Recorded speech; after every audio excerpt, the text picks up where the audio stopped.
Everyone, स्वागत है आपका मेरे एएमए एजुकेशन चैनल के ऊपर। आज की हमारी वीडियो के अंदर हम करेंगे Wolfowitz test and Kruskal Wallis test and the Mann Whitney U test.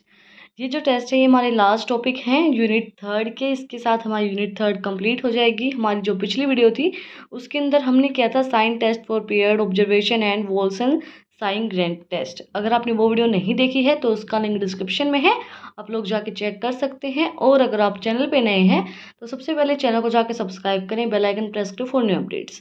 तो हम स्टार्ट करते हैं। Wolfage run test. This test was pronounced by the Wolf and Wolfage. This is called as run test. It is necessary to infer and conclusion on populations on the basis of sample so selected must be random. इसके अंदर क्या बोला गया है, इसके अंदर हम conclusion निकालते हैं कि जो हमने सैंपल रेंडमली सिलेक्ट किए हैं, रेंडमली जो हमने मतलब हम रेंडमली सैंपल सेलेक्ट करते हैं और उनके अंदर से फिर हम क्या करते हैं, कंक्लूजन निकालते हैं कि ये हमारी करंट ईयर की पॉपुलेशन हो सकती है। रन टेस्ट में भी टू टाइप्स, रन टेस्ट हमारा टू टाइप से है, one sample run test and paired sample run test. One sample run test के अंदर क्या होगा, it is use to test that a particular sample is randomly selected. इसके अंदर बोला गया है इसको हम यूज़ करते हैं जो पर्टिकुलर सैंपल है और रैंडमली जो हमने सेलेक्ट किया है। इसकी प्रोसेस क्या होगी, procedure will be firstly the null hypothesis is determine. सबसे पहले हम नल हाइपोथेसिस को डिटरमाइन करेंगे। The runs are determine in the samples and the number runs are denoted by R. जो रन है वो डिटरमाइन किए जाएंगे सैंपल के थ्रू और उनको हम डिनोट करेंगे आर से। Mean and standard deviations of samples distributions are calculated. Mean and standard deviation और सैंपल को हम कैलकुलेट करेंगे। Mean equals to E bracket R equals to 2n1 n2 divide by n1 plus n2 n plus 1। n1 equals to number of first letter and n2 equals to number of second letter. Standard deviation equals to square root 2n1 n2 and bracket 2n1 n2 minus n1 minus n2 bracket and divide by n1 plus n2 bracket close square bracket का and n1 plus n2 minus 1 and bracket close। तरीके से हम standard deviation and mean को निकाल सकते हैं। इसके बाद है mean the value of Z statics is calculated as under Z equals to R minus E bracket R and standard deviation and bracket R. Ignoring sign है हमारे। Computed value of Z is compared with the virtual values. The value of significant is taken at a percentage 5% or a 1%. If the value of Z is more than a critical value, the null hypothesis is rejected, otherwise accepted. अगर हमारी जो critical सिग्निफाइंट जो हमने taken ली 5% और 1%, अगर वो value हमारी Z is more than critical value, अगर हमारा Z है वो ज़्यादा है क्रिटिकल वैल्यू से, तो जो नल हाइपोथेसिस है वो रिजेक्ट की जाएगी, अदरवाइज उसको हम एक्सेप्ट करेंगे। Test in two samples. In the case two samples are given, the run test is used to test that two population from which two independent samples are taken related with the identical distribution or not. Run test को हम मतलब identical distribution उसकी है या नहीं है उसके accordingly हम उसको कैलकुलेट करेंगे। दो सैंपल लेंगे, two population from which two independent sample, दो पॉपुलेशन हम सेलेक्ट करेंगे जो हमारे इंडिपेंडेंट सैंपल हमने जहाँ से लिए थे उनसे। इसके बाद हमारा run sum test the Mann Whitney U test. Test was propended by the Mann and Whitney and it arose from the developed by the Wilkerson and there why it is known as Whitney-Wilkerson test. In this test it is an tested two independent samples are taken from the same population. इसके अंदर two independent sample लेते हैं जो same population मतलब independent sample हो but उनकी जो population हो सेम हो। This test measure as A is better and more powerful than sign test since the real value of the data is taken into the considerations in the test. ये जो test है ये sign test से ज़्यादा popular है, ज़्यादा use किया जाता है। रियल वैल्यू ऑफ डाटा इसके अंदर ली जाती, कंसीडर की जाती है। इसकी जो प्रोसेस है वो क्या होगी, it's test process is given below. All the items of the both samples are considered as item of one sample only and are the written and one column in the ascending order. जो हमारे items है वो consider करेंगे हम one sample के accordingly and only and the return in the one column, उसको हम एक कॉलम के अंदर रिटर्न करेंगे इन द असेंडिंग ऑर्डर के अंदर। Then rank are the provided to this items, उसके बाद हम उनको रैंक प्रोवाइड करवाएंगे। इफ रैंक्स आर सेम, अगर रैंक सेम है हमारी देन दे आर एवरेज, अगर उनकी रैंक सेम है तो वो एवरेज है। Now the ranks of both samples are separated and added to be the defective as sigma r1 and sigma r2.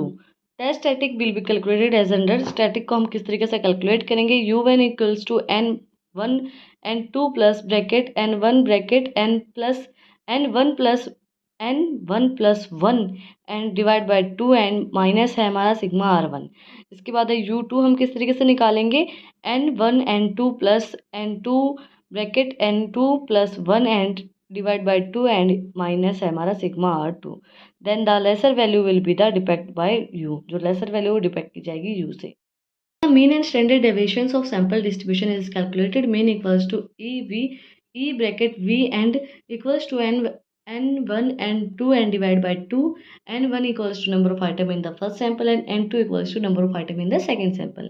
इसके बाद स्टैंडर्ड डेविएशन क्या होगा हमारा, square root n1 n2 and bracket n1 plus n2 plus 1 and bracket close and divide by 12। इसके बाद the value of Z static is calculated as under z equals to v minus e bracket v and divide by standard deviation in bracket v.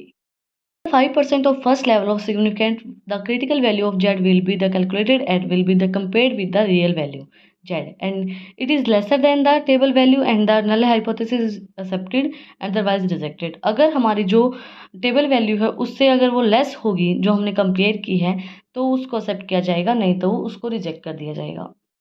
Alternatively, if v tables is available, the critical value of v will be the calculated on the basis of n1 and n2 and the compared with the v। on this basis the null hypothesis is rejected or accepted। In basis के ऊपर अगर हम उनको compare करेंगे तो इन basis के ऊपर या तो वो एक्सेप्ट की जाएगी या वो रिजेक्ट की जाएगी। लास्ट बट नॉट लीस्ट हमारा Kruskal Wallis H test. This was the proportionated by the Kruskal and Walls and in the reality it is in the expectations of Mann-Whitney test। This test is applied only when 3 or more samples are taken from the same population। ये जब apply किया जाता है जब 3 या 3 से ज़्यादा population ली जाती है सेम सैंपल, मतलब 3 या 3 से ज़्यादा पॉपुलेशन ली जाएं सेम सैंपल से। इसकी प्रोसेस क्या होगी, firstly like and we test all the items are considered taken from the same sample and written in the ascending order in the columns, ranks are given and to them and the all ranks are respective samples are added separately by the depicted as। इसके बाद इसके अंदर क्या बोला गया है, जिस तरीके से हमने पिछले वाले टेस्ट के अंदर किया था कि हम क्या करेंगे, कंसिडर्ड करेंगे सैंपल्स जो हमने रिटर्न किए हैं उनको असेंडिंग ऑर्डर में लेके आएंगे, उनके रैंक के अकॉर्डिंगली उनको हम डिवाइड करेंगे, रैंक के अकॉर्डिंगली उनको सेपरेट करेंगे, फिर उनको हम samples respectively samples are added separately, then उनको हम रिस्पेक्टिवली ऐड करेंगे उन सैंपल्स को। Value of H static is calculated H equals to 12 divide by n bracket n plus 1 bracket and फिर हमारा जो ब्रैकेट है फिर हमारा ब्रैकेट में फिर हमारा sigma r1 divide by n1 bracket square plus square सिर्फ इसका होगा n1 का नहीं होगा, then plus sigma r2 bracket उसका square divide by n2 plus इसी तरीके से सिग्मा आर के एंड फिर आगे चलता रहेगा एंड माइनस करेंगे हम इसके अंदर से 3 ब्रैकेट n प्लस 1। इसके बाद हमारा from X square table the degree of freedom at k minus 1 level is observed. K denoted the number of samples if the value is h is lesser than the table's value of x square, the null hypothesis is accepted। अगर हम K denote करेंगे sample के accordingly तो जो हमारी value है वो h table x square से ज़्यादा होगी तो नल हाइपोथेसिस को हम एक्सेप्ट करेंगे, नहीं तो हम उसको रिजेक्ट कर देंगे। इसके बाद है it is worth nothing here that it is ranks are the too much and the real value is h slowly and increase the effect of the deviations in the minimize। Here n1 equals to number of items in the sample 1 and 2 equals to number of items in the sample 2 and k equals to number of sample and n equals to n1 plus n2 plus n k तक जितने भी हमारे number of samples हैं वो। इसी के साथ हमारी यूनिट 3 कंप्लीट होती है। मैंने आपको पहले ही बताया था ये जो टॉपिक हैं दोनों इंपॉर्टेंट हैं। नॉन पैरामेट्रिक के जो टेस्ट हैं ये नॉन पैरामेट्रिक के टेस्ट हमें दिए गए हैं, sign test and period observation, Wilcoxon sign rank test and Wolfowitz test and Kruskal Wallis test and the Mann Whitney U test V test जो हमारा ये जो टेस्ट है ये हमारे इंपॉर्टेंट टेस्ट हैं, इस साल के क्वेश्चन पेपर के अंदर पूछे गए हैं। अगर आपको आज की वीडियो पसंद आई तो आप लोग को पता ही क्या करना है, कमेंट सेक्शन में मुझे बताना है कि आपको वीडियो कैसी लगी। कोई भी डाउट है तो वो भी आप लोग कमेंट सेक्शन में मुझसे पूछ सकते हैं, और अगर कोई टॉपिक रह गया हो तो वो भी आप लोग कमेंट सेक्शन में मुझसे बता सकते हैं, मैं आपको ज़रूर प्रोवाइड करवाऊँगी। फिर मिलते हैं एक वीडियो के साथ, एक नए टॉपिक के साथ। और अगर आपको इन टॉपिक्स की पीडीएफ चाहिए तो टेलीग्राम चैनल का लिंक भी डिस्क्रिप्शन में है, आप उसको भी जाके सब्सक्राइब कर सकते हैं। Like share and subscribe my channel. Thank you for watching my video.